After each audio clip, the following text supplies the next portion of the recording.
En Radio Intereconomía, la entrevista capital con Susana Criado.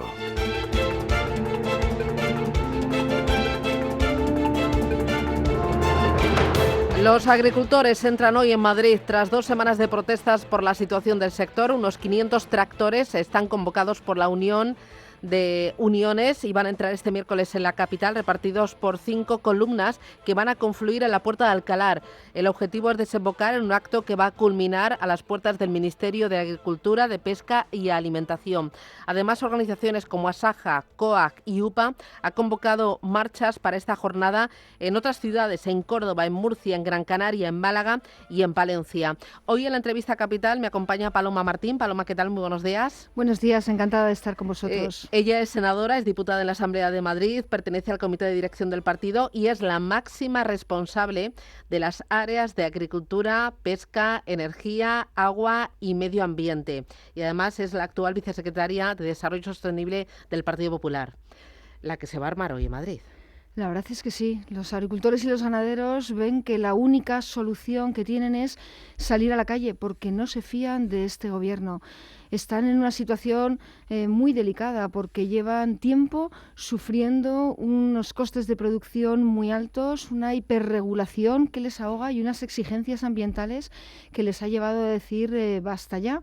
El gobierno además no cuenta con ellos, no dialoga, no habla tampoco con las comunidades autónomas y el sector necesita reformas, necesita que haya un nuevo plan estratégico de la política agrícola común, necesita que se tomen medidas con carácter inmediato y por eso salen a la calle. Nosotros somos el partido del campo, el partido de los agricultores y ganaderos y entendemos perfectamente que llevan toda una vida trabajando para alimentarnos y que la situación en estos momentos es ciertamente delicada. ¿Por qué cree que el ministro ha tardado mucho en reunirse con las principales asociaciones agrarias? No sé si tardó 10, 11 días en sentarse con ellos. Ha tardado mucho también en juntarse con las comunidades autónomas y al final las medidas que está proponiendo son muy tibias. Está esperando una voz más firme desde Bruselas. Estaba esperando a que terminaran las elecciones en Galicia. ¿Por qué? No sé, esta actuación insuficiente hacia ganaderos, hacia agricultores. Pues primero porque a este gobierno le falta diálogo y le sobra soberbia, y lo ha venido demostrando en los casi ya 6 años de gobierno.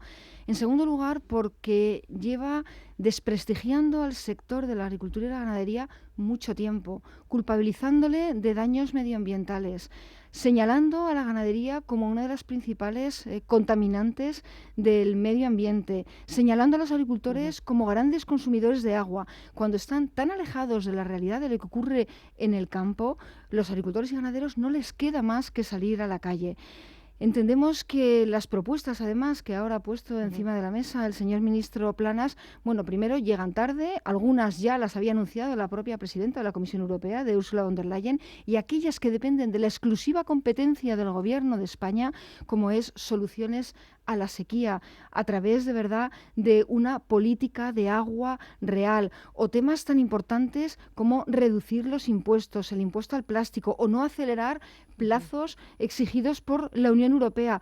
Son respuestas que no ha dado aún el Gobierno. O hacer que se cumpla de verdad la ley de cadena alimentaria, porque escuchábamos hace unos cuantos minutos a responsables del sector ganadero y del sector de la agricultura que decían que tienen que vender a pérdidas, que están incumpliendo la ley porque no tienen más remedio. Desde el Partido Popular siempre dijimos desde el primer momento que esta ley no iba a funcionar, porque no recogía criterios objetivos para determinar cuál era el precio de producción. Y entonces era una ley que ya estaba desde el principio condenada a no tener un buen desarrollo. ¿Estáis hablando vosotros desde el Partido Popular con ganaderos, con agricultores, con pescadores también? Permanentemente. Nuestra interlocución es total. Tenemos una excelente relación con todas las organizaciones agrarias y venimos defendiendo los intereses de los ganaderos y los agricultores y luego denunciando el sectarismo de este gobierno, la falta de diálogo. Envió unas políticas, unos planes estratégicos a Bruselas por primera vez en la historia de España que no habían sido consensuadas ni con el sector ni con las comunidades autónomas, lo que provoca el enfado de todos.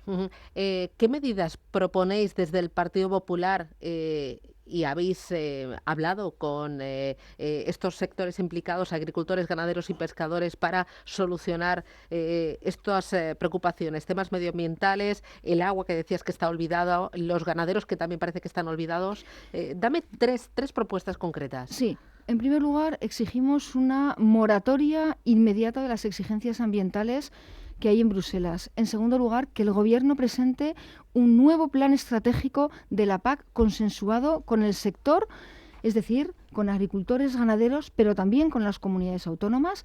Y en tercer lugar, exigimos un pacto nacional del agua para dar agua a toda España, para dar futuro al campo español. ¿Y la voz ante Bruselas? ¿Qué esperáis de Bruselas y qué estáis haciendo vosotros en Bruselas para defender el campo español? Pues mire, nuestros europarlamentarios se han reunido, por ejemplo, la semana pasada con 3 comisarios, con el de Agricultura, con el de Clima, con el de Medio Ambiente, porque lo que pedimos es soluciones inmediatas, soluciones que permitan dar ese futuro al campo, y todas tienen que ver con la rebaja de los requisitos medioambientales y con la flexibilización para evitar el exceso de burocracia que en estos momentos sufren agricultores y ganaderos. Cuando hablas de requisitos medioambientales, ¿crees que Europa está siendo demasiado ambiciosa en sus objetivos medioambientales? ¿Que no vale todo porque realmente tenemos que asumir como sociedad, como consumidores, pero también agricultores, ganaderos y pescadores, que los objetivos medioambientales tienen un coste económico muy grave?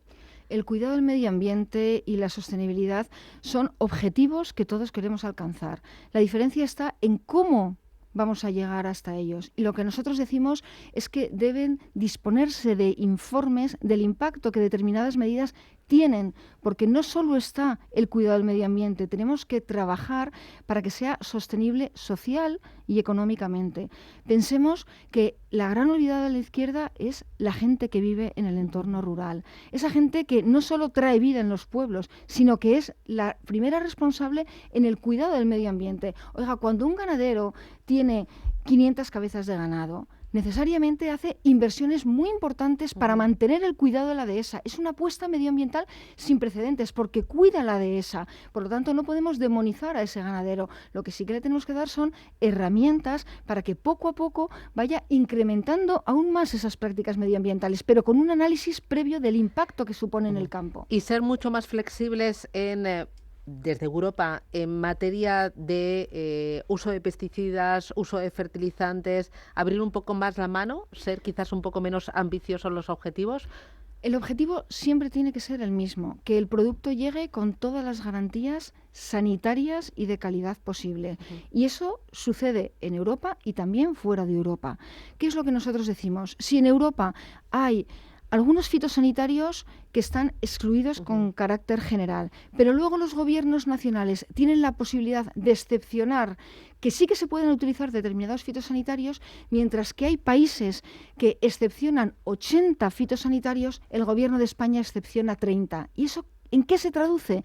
Pues que nuestros agricultores tienen menos herramientas para luchar contra las plagas, y entonces el gobierno les hace más difícil que puedan cultivar y más difícil que esos cultivos tengan el grado de producción suficiente o como tienen en otros países europeos. Por lo tanto, claro que tenemos que tener controles sanitarios, pero no exceso de control sanitario que penaliza la competitividad de nuestro campo. Bueno, y también unas barreras y un exceso de controles muy estrictos para los agricultores en Europa y en España, y al mismo tiempo unas normas mucho más flexibles en otros países que son competidores nuestros. Estoy pensando en Marruecos. El presidente del gobierno español está volando hacia Marruecos. ¿Espera que en materia de agricultura, en materia de importación de productos del campo, haya alguna conversación o algún gesto por parte del presidente del gobierno? Yo creo que el presidente Sánchez está en otras cosas, en mantenerse en Moncloa, en terminar de cerrar la amnistía y, desde luego, no para dar futuro a España, ni mucho menos se va a ocupar de los agricultores y ganaderos. Le tenemos en otras cosas después de una importantísima derrota electoral que ha sufrido en Galicia, consecuencias, sin ninguna duda, de su radicalismo, de haber comprado no solo los mensajes de la extrema izquierda, sino también de los separatistas. Enseguida vamos con Galicia, pero por terminar con el tema del campo, porque hoy va a ser un día importante. ¿cuánta competitividad o cuánto ha perdido de competitividad el campo español en empleo, en productividad? El otro día leía que el empleo es prácticamente, no sé si eran 130.000 personas lo que se ha perdido. Y es una de las bases importantes de Europa y también de España, ¿no? El no depender tanto de otros países. ¿Qué proponéis vosotros desde el Partido Popular para recuperar esa pérdida de competitividad? El campo ha sufrido una pérdida de competitividad tremenda. Hemos disminuido la producción de alimentos, por ejemplo, de frutas y hortalizas, en un 12,5%, mientras que se ha incrementado la importación de productos un 24%. Eso significa que si producimos menos aquí, somos más dependientes de alimentos que vienen de fuera. Y eso lo hemos visto en la pandemia, cuando en Europa no se podían fabricar mascarillas. O lo hemos visto con la energía, por ejemplo, cuando dependemos de un gas y de un petróleo que no tenemos. El Partido Popular, ¿qué es lo que propone? Que garanticemos la producción de alimentos en España y en Europa, que le demos facilidades al campo, que no les ahoguemos con trabas medioambientales, que les demos las herramientas necesarias para poder cultivar. Entre ellas, el agua es fundamental, que no les pongamos impuestos a la carta. La señora vicepresidenta del Gobierno, Yolanda Díaz, anunció hace 3 semanas un impuestazo al agro, un impuesto nuevo a la producción y a la comercialización. A día de hoy no ha salido ni uno solo de los 22 ministros a desmentir a Yolanda Díaz. ¿Va a seguir encima de la mesa una propuesta para un impuesto al agro? Bueno, 2 cositas más que me interesan. Me iba a meter con Yolanda Díaz, pero bueno. 2 cositas más que me interesan, que si no me alargo. Uno, hoy cuenta la prensa económica que Teresa Rivera va a tener todo el poder en la nueva Comisión Nacional de la Energía. ¿Esto qué supone? Pues 2 cosas. Primero, el fracaso de la Comisión Nacional del Mercado de la Competencia, que no ha sido capaz de ejercer de ese órgano, ¿no?, regulador, y desde luego un fracaso en el sentido de que se han disparado los precios de la energía sin que haya habido una acción directa. Y en segundo lugar, pues una voluntad más del Gobierno de absolutamente colonizar todas las instituciones y organismos públicos. Claro, porque desde ahí va a controlar mucho mejor operaciones importantes dentro de compañías como por ejemplo un Naturgy. Efectivamente, lo que quiere es tener un mayor control, porque en esa Comisión Nacional de la Energía habrá consejeros y querrá el Gobierno, como lleva haciendo Sánchez en estos 6 años, nombrar a dedo, no por competencia, no por mérito y capacidad, a personas que le deban el puesto a él y que obedezcan a criterios exclusivamente políticos. Y para terminar, Galicia. Bueno, sé que están en un momento dulce, pero no sé si se están pasando de autocomplacencia, porque no sé si el resultado que hemos tenido el pasado domingo en Galicia corresponde más a una derrota de Sánchez que a una victoria de Feijóo. Bueno, merecemos disfrutar, ¿no?, de estos buenos momentos, porque la verdad en Galicia pues nos jugábamos muchos todos, ¿no? El presidente Rueda, que era la primera vez que era candidato, pero también el señor Feijóo, porque ha sido el presidente Feijóo presidente en su tierra con 4 mayorías absolutas, y los cambios nunca son fáciles, ¿no?, los cambios de liderazgo. Entonces estamos enormemente satisfechos y nuestra satisfacción solo es comparable al fracaso de Sánchez. Sánchez es el socialista que va a acabar con el PSOE en España, porque a base de comprar todos los postulados separatistas, a base de radicalizar su mensaje, ha obtenido 9 escaños de 75 en el Parlamento gallego. Y en cambio el Partido Popular, un partido sólido, fuerte, que habla a la cara y dice la verdad a la gente, pues ha obtenido un resultado extraordinario, 40 escaños. Desde el Partido Popular, desde el Partido Socialista dicen que esto de leerlo en clave nacional, que no, que es totalmente absurdo.